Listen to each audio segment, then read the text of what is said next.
Olá pessoal, eu acabei de assistir um vídeo do Paulo Giraldelli, né? Ele tem feito vídeos praticamente diariamente, vídeos diários sobre fatos políticos. Diz coisas muitas vezes importantes e muita abobrinha também, muita idiotice, como é o deste vídeo. Né? As idiotices que ele disse são tão grandes que me indignaram, quer dizer, por dois motivos básicos. Primeiro, como é que alguém que se pretende ser inteligente ou professor e de filosofia, né? Além da arte, das letras, a filosofia também é a minha área, como é que se pretende ser um professor de filosofia e se chamar de filósofo dizendo tanta idiotice? Que eu vou refutar neste vídeo. E segundo, o que me indignou foi justamente essa quantidade de abobrinhas que ele diz. Bom, primeiro, neste vídeo ele diz que ele rechaça a narrativa de golpe contra a Dilma, o impeachment da Dilma, e em relação ao Moro, o suposto oportunismo do Moro, que não é suposto, é escancarado, do Moro em aprender o Lula e depois ser ministro do Bolsonaro. Bom, é tanta coisa para dizer, mas eu vou tentar ser rudimentar de propósito, porque tudo que eu vou dizer foi bastante escrito e visto por figuras notáveis, dentro e fora da política. Nada do que eu vou dizer é novidade, por isso que eu fiquei indignado. Primeiro, Paulo Giraldelli, você já ouviu o áudio do Jucá?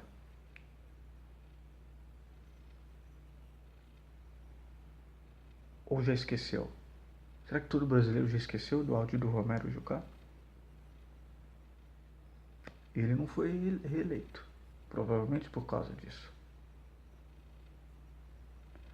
Gente, o áudio do Romero Jucá, que é um escândalo necessário para escancarar para nós como é que é a política nacional e a política no mundo inteiro, na verdade, os bastidores, deveria ser transcrito em todos os livros de história do Brasil, nas escolas de ensino médio, fundamental, a partir da adolescência e tal, e antes do ensino médio até. E nos livros dos historiadores que não passam necessariamente pelas escolas. Porque é um áudio que escancara simplesmente como, ao contrário do que o Paulo Giraldelli diz no vídeo, como sim, a história tem vários momentos flagrantes, explícitos, visíveis, de fatos concatenados, propositais. Que mundo, em que país esse sujeito vive? Quer dizer, ele fala um monte de abobrinha e ignora fatos e elementos concretos que são importantíssimos para a filosofia. Como diria o Deleuze, a filosofia não é refletir nem pensar, filosofia é concreta. Não nada a ver com empirismo e tal, mas ele ignora. Se ele está comentando sobre fatos e eventos políticos, os elementos factuais eles são centrais. Não adianta vir com abobrinha. Ele é capaz de dizer que a narrativa do golpitman, como diria o Zé Celso, é uma narrativa semelhante às teorias conspiratórias do astrólogo charlatão, direitofrênico e pseudofilósofo Olavo de Carvalho. Não, Olavo de Carvalho não tem os pés no chão. O áudio do Romero Jucá é real, é visceral, é escancarado, é explícito. Tá. Acho que nem preciso me aprofundar, porque o áudio do Romero Jucá diz tudo por nós.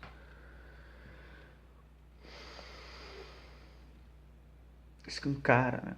Tem que tirar, estancar a sangria da Lava Jato, colocar um Michel. A Dilma tá colocando lá um sujeito que é inacessível e que foi o que morreu no acidente de avião. Pode ter morrido, podem não ter feito nada com o acidente de avião. Podem ter feito, podem não ter feito. Mas é explícito qual o que achava que consentia o alto escalão corrupto. Vai ouvir o áudio do Jucá, meu amigo. Há brasileiros que colocaram em suas redes sociais suas fotos de perfil com o áudio o momento decisivo do áudio do Romero Jucá na foto de perfil das redes sociais, Facebook e tal. De tão escancarado que foi, do tamanho do escândalo, volto a dizer, necessário para a sociedade saber. Não tem nada de conspiratório. É flagrante, é explícito. Não precisa ser petista para saber. Até porque eu sou da linha que tem críticas em relação ao governo Dilma. Mas não para nada justificável para se golpear. Ela disse algo em campanha e depois colocou o Levi. Mas é tão óbvio depois com o advento do MDB, do Temer, com o PSDB, toda a trajetória de tudo que a Dilma estava tentando impedir de ser feito, de certa forma, no máximo, mas isolada.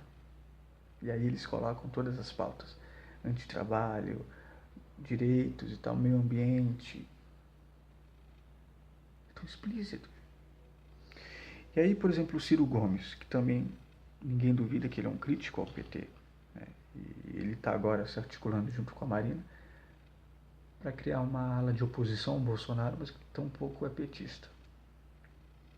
E o Paulo Girardelli, que já elogiou muito o Ciro Gomes, imagino que tenha votado nele no primeiro turno, deveria saber, eu tenho um vídeo aqui no meu canal, e o Ciro Gomes tem sido verbal sobre isso, dos motivos pelos quais que tiraram a Dilma. Não foi apenas uma má governança dela. Não. Há 3 motivos básicos.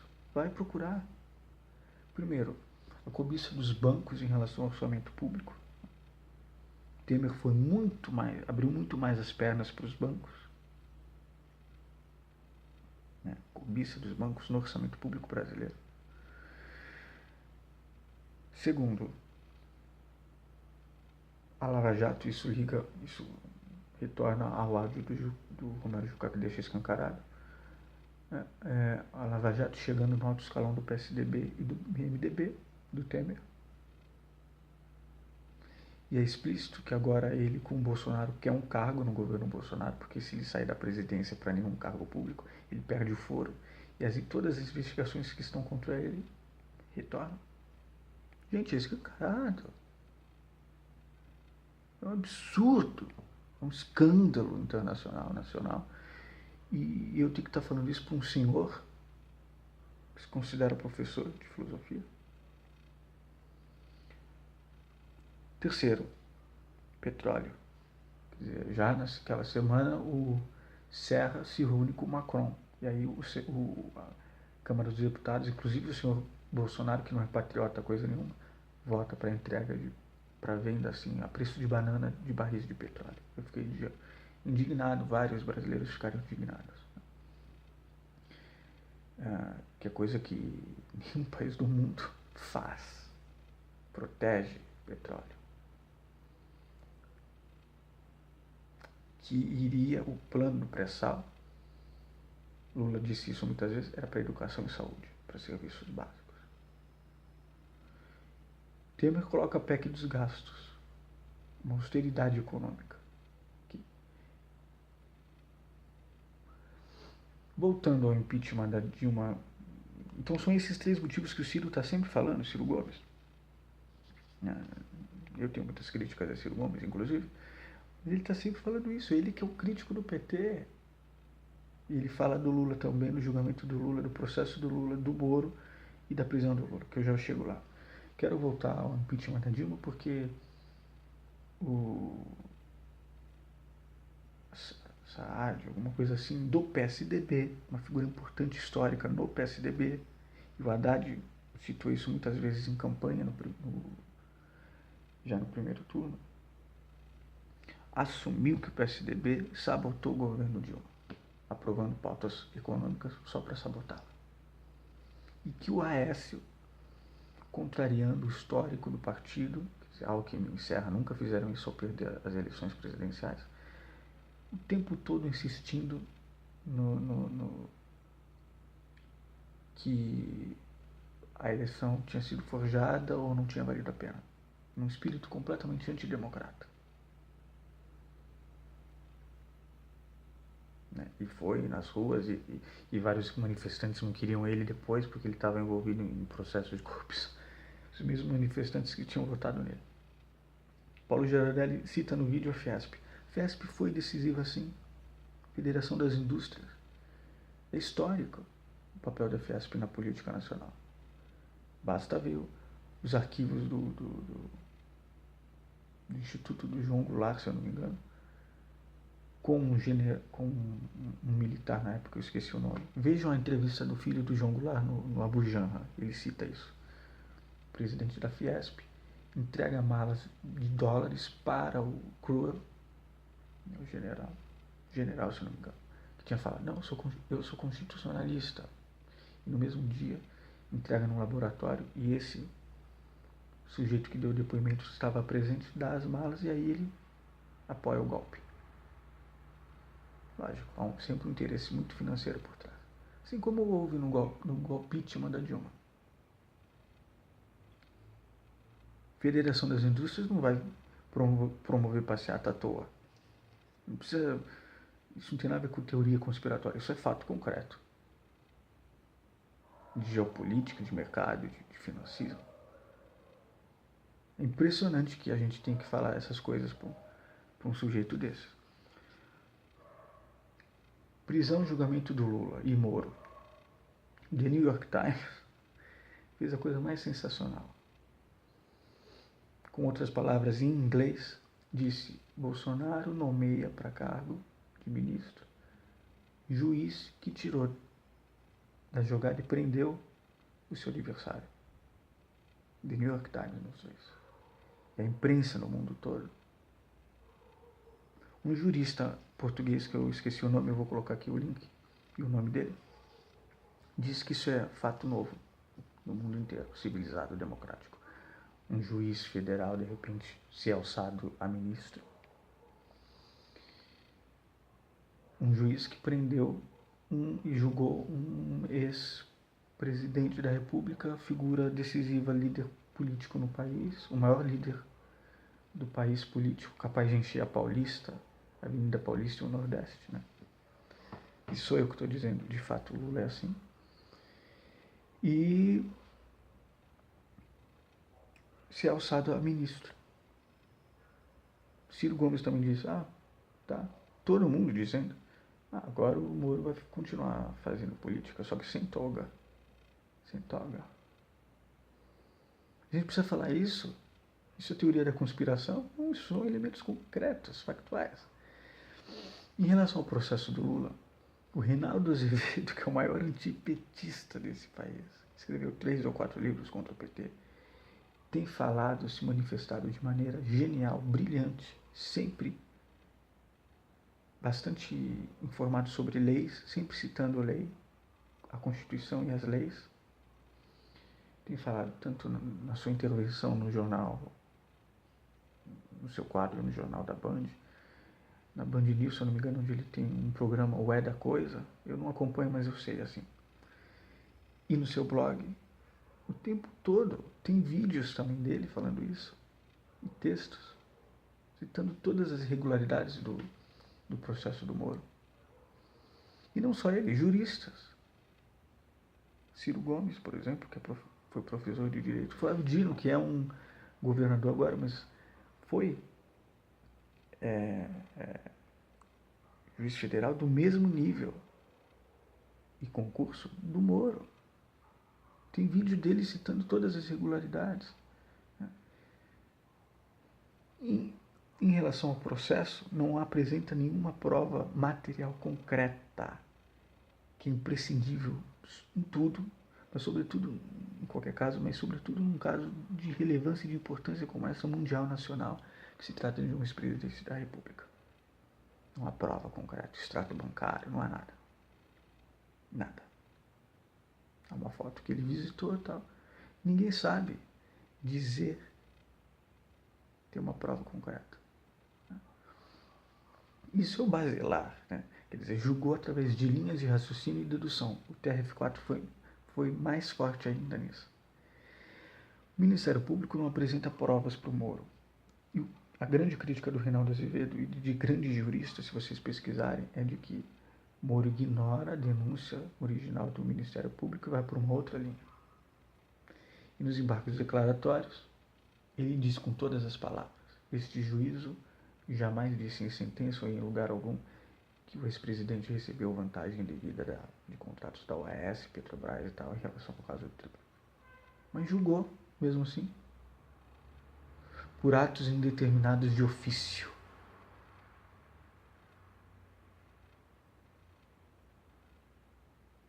É um absurdo ter que ficar falando essas coisas assim. É um vexame internacional. Eu não preciso ser petista, porque é o Lula, mas pode ser você, pode ser eu. A lei não é cada um julga a seu bel prazer. A lei tem regras, é técnica. Linhas de raciocínio, deduções, ao invés de provas concretas, materiais. Isso não sou eu que estou dizendo, cacete, todos estão dizendo. Bom, o oportunismo do Moro é tanto, e é tão explícito, é tão escancarado para o resto do mundo e para brasileiros lúcidos, que ele aperta a mão do Onyx Lorenzoni, aquele que em vídeo declarou, confessou, que fez Caixa 2. E quando perguntado sobre isso, Moro, que há 2 anos atrás disse que Caixa 2 é pior do que a corrupção, porque é um dinheiro sujo usado para ganhar o poder, para ganhar a eleição, diz, mas ele já se desculpou. A internet caiu em peso, as redes sociais. Roberto Requião, senador do MDB, mas não é da cúpula corrupta, nem conservador, assim, antidemocrata, ao contrário. Ele é bastante progressista e lúcido e republicano. Ele diz, o Moro acaba de inventar a lei Onyx Lorenzoni, aquela que você pede desculpa para o juiz.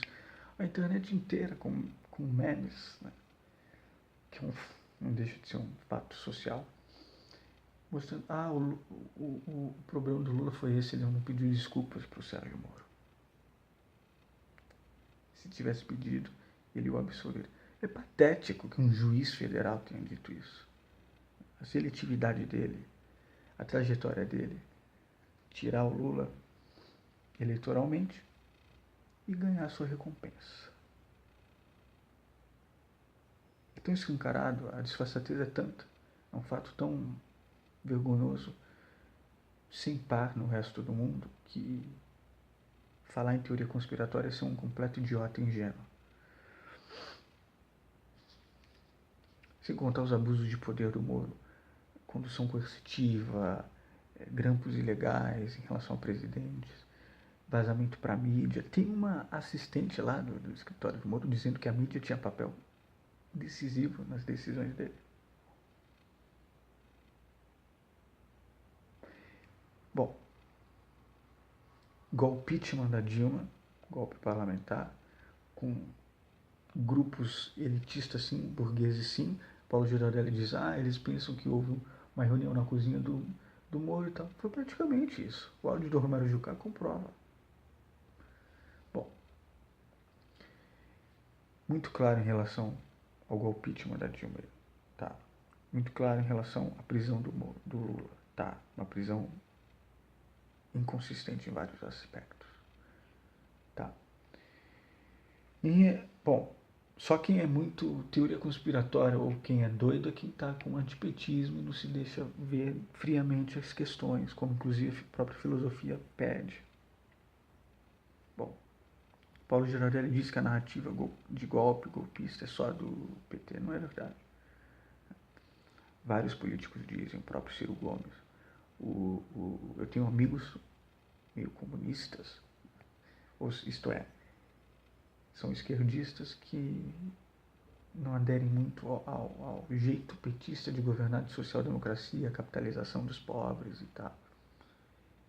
E juntando capitalismo, com políticas sociais e tal, que falam em golpe parlamentar, da elite da burguesia. E são críticos ao PT também.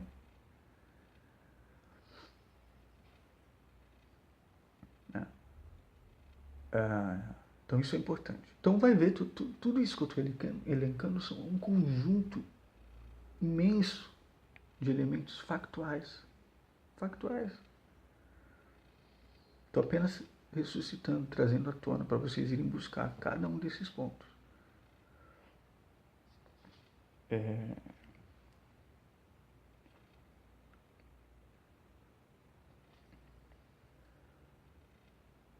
interessante porque se